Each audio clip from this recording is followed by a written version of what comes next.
बहुत समय पहले की बात है। एक गांव में एक महात्मा रहते थे जो भगवान पर बहुत विश्वास रखते थे। एक बार वो महात्मा एक पेड़ के नीचे बैठकर ईश्वर के ध्यान में खोए हुए थे कि अचानक उस गांव में बाढ़ आ गई। चारों तरफ अफरा तफरी मच गया। लोग अपने अपने घरों से निकलकर किसी सुरक्षित जगह की ओर जाने लगे। तब धीरे धीरे पानी का स्तर हर क्षण बढ़ता ही जा रहा था। सब लोग अपने आप को बचाने के लिए ऊपर पहाड़ की तरफ भागने लगे। उनमें से एक आदमी देखा कि इस हालत में भी साधु महाराज भगवान की तपस्या कर रहे हैं। महात्मा को देखकर वो व्यक्ति मन ही मन सोचने लगा कि ये महात्मा अपने आप को बचाने के लिए कहीं जा क्यों नहीं रहे हैं। तो उसने जोर से आवाज लगाई कि अरे महात्मा जी, आप कहीं जा क्यों नहीं रहे हो? आप भी मेरे साथ ऊपर पहाड़ की तरफ चलो, नहीं तो डूब जाओगे। फिर साधु जी बोले, अरे हमें क्या होगा, मैं भगवान की इतनी तपस्या करता हूँ, इसलिए मुझे कुछ नहीं हो सकता, क्योंकि मुझे भगवान अपने आप आकर बचाएंगे।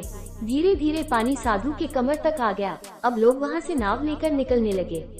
तभी उनमें से एक व्यक्ति ने साधु से कहा, अरे महाराज, पानी आपके कमर तक आ गया है, इसलिए आप हमारे साथ शीघ्र चलें। इस पर साधु ने कहा कि नहीं नहीं, आप निश्चिंत होकर जाएं, भगवान मुझे स्वयं आकर बचा लेंगे। साधु की बात सुनकर वो नाव वाला भी वहाँ से निकल गया। कुछ देर बाद पानी इतना बढ़ गया कि साधु के सर तक पहुँच गया और अब लोगों को बचाने के लिए हेलीकॉप्टर की मदद ली जाने लगी। एक हेलीकॉप्टर साधु के पास भी आया, जो कि आखिरी हेलीकॉप्टर था। उसमें से एक व्यक्ति साधु के पास नीचे रस्सी फेंकी और बोला, इसे पकड़ो और ऊपर आ जाओ, नहीं तो आप डूब जाओगे।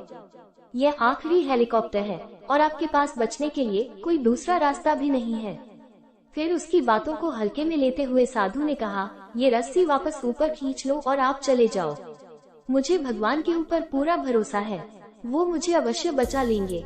साधु जी की बातों को सुनकर हेलीकॉप्टर भी वहाँ से चला गया। इसी बीच पानी काफी ऊपर आ गया, सारा इलाका जलमग्न हो चुका था। महात्मा जी जिस वृक्ष के नीचे ध्यान कर रहे थे, वह भी उनके साथ डूब गया और डूबने से साधु जी की भी मौत हो गई। मृत्यु के बाद साधु महाराज जब भगवान के शरण में गए तो उन्होंने भगवान से पूछा, प्रभु, मैंने अपनी पूरी जिंदगी आपकी तपस्या की, दिन रात आपको ही याद किया। मैंने अपना सारा जीवन आपकी आराधना करने में लगा दिया। मैंने इतने भरोसे के साथ आपका इंतजार किया कि आप मुझे बचाने आओगे, लेकिन वहाँ मेरी डूबकर मौत हो गई और आप नहीं आए, ऐसा क्यों? तब उसकी बातों को सुनकर मुस्कुराते हुए भगवान बोले, मूर्ख इंसान, एक नहीं, मैं तीन बार आया था। वो तीनों बार मैं ही तो था, पहला पैदल, दूसरा नाव के द्वारा और तीसरा हेलीकॉप्टर के द्वारा। लेकिन तुमने मेरे द्वारा दिया गया एक भी अवसर पहचान नहीं पाया। न जाने तुम किसका इंतजार कर रहे थे। तब भगवान की बातों को सुनकर महात्मा जी को अपनी मूर्खता और गलती का एहसास हुआ तथा उन्होंने भगवान से क्षमा मांगी। इसी तरह हमारे जीवन में भी ऊपर वाला बहुत से मौके देता रहता है, लेकिन हम सब उस सामने आए मौके को ठुकराकर पता नहीं किस चीज का इंतजार कर रहे होते हैं। इसलिए मेरे विचार में जीवन में आई परिस्थितियाँ हमेशा अनुकूल नहीं होती। इसलिए समय के अनुसार पहले सामने आए मौके का शीघ्र लाभ उठाएं। भविष्य और अनिश्चितता के पीछे भागने से उस महात्मा के जैसा भी परिणाम हो सकता है, क्योंकि परिस्थितियाँ हमेशा अनुकूल नहीं होती हैं। अगर यह कहानी और जानकारी आपको थोड़ी सी भी अच्छी लगी हो तो प्लीज इस वीडियो को लाइक और चैनल को सब्सक्राइब कर दें। आपके इन्हीं प्रोत्साहन से हम और मनोरंजक कहानी आपके समक्ष लाते रहेंगे।